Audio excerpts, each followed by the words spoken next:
My name is Gilbert Markham and my story begins in October 1827, when I was 24 years old. I was living with my mother and my 19-year-old sister, Rose.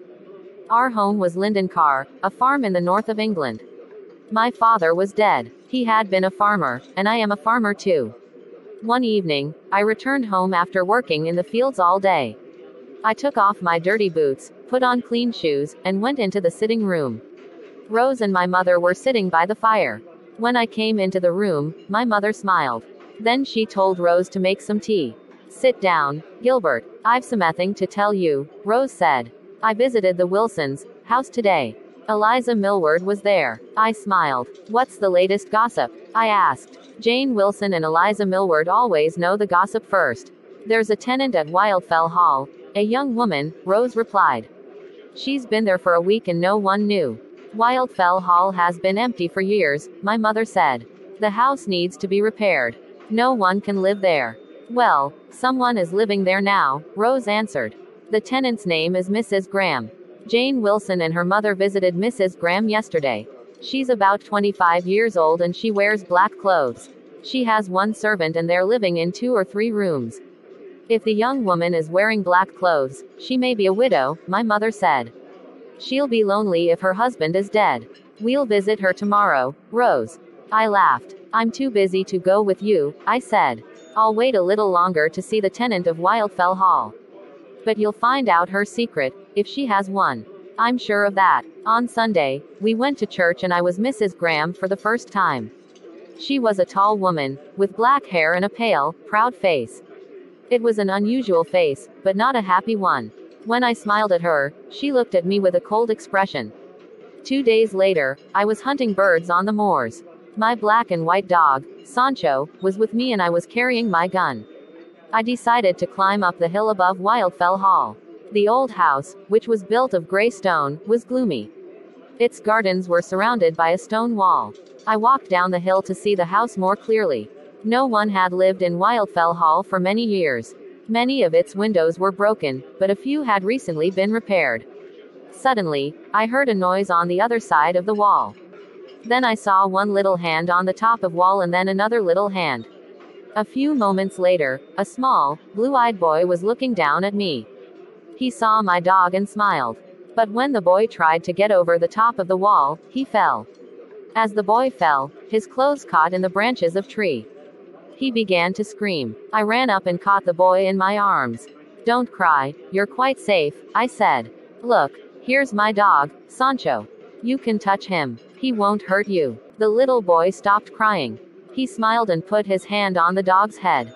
At that moment, a gate in the wall opened and a young woman in black clothes ran towards me. Give me the child, Mrs. Graham cried. He's not hurt, madam, I said. He fell off the wall and I caught him. I'm sorry, sir, the woman said.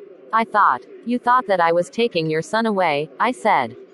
Perhaps I did, Mr. Markham, Mrs. Graham replied. I saw you in church on Sunday, didn't I? You look like your sister Rose. But when I smiled, Mrs. Graham looked at me with a cold expression on her face. Goodbye, Mr. Markham, she said suddenly. Come with me, Arthur, she said to the boy. A moment later, they had gone. Later that day, I went to the vicarage. I wanted to visit the vicar's daughters, Mary and Eliza Millward. I liked Eliza. The pretty girl soon made me forget Mrs. Graham's coldness. I returned home feeling very happy. Mrs. Graham visited our house 2 days later. Her little son, Arthur, was with her. We're surprised that you've come, Mrs. Graham, Rose told our visitor. We didn't think that you were visiting anyone. You've not visited the Wilsons or the Millwards. The walk to their homes is too far for Arthur, Mrs. Graham replied. I only leave him with my servant when I go to church. Why, is he a naughty boy? My mother asked. No, Mrs. Graham said. Arthur is a very good child. But he's very dear to me. I am his only friend. We don't like to be separated. But that is foolish, Mrs. Graham, my mother said. You're spoiling the child. It's not good for him if you are always with him. He must learn to be independent. You're wrong, Mrs. Graham said quietly. My son needs me. I show him how to behave well. And he is safe with me. He knows this and he trusts me. I smiled. Not many people told my mother that she was wrong. Little Arthur was looking at Sancho, who was lying beside me. I smiled and the little boy came nearer. He put his arms around the dog's neck. I am reading a book about farming. Would you like to see it, Arthur? I asked. It has some pictures of animals in it. Come and look at them. No, Arthur, his mother said. Mr. Markham want to read. He's no trouble, I said. Let him stay. Yes, please, Mama, Arthur said. I'll be good. We're having a small party here on Monday evening, my mother said to Mrs. Graham. I hope that you'll come. You'll meet your neighbors. Mr. Lawrence, your landlord, will be here. Bring your little boy. Thank you, but I never go to parties, Mrs. Graham replied.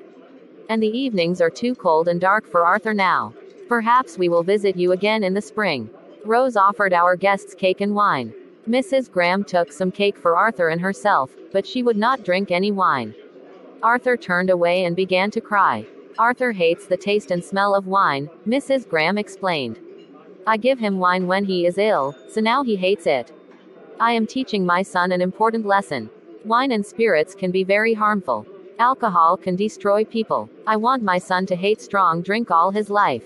Then other men will laugh at him, I said. Mrs. Graham stood up and held her son's hand. You'll never change my mind about this, Mr. Markham, she replied. Women who don't listen never change their minds, I said.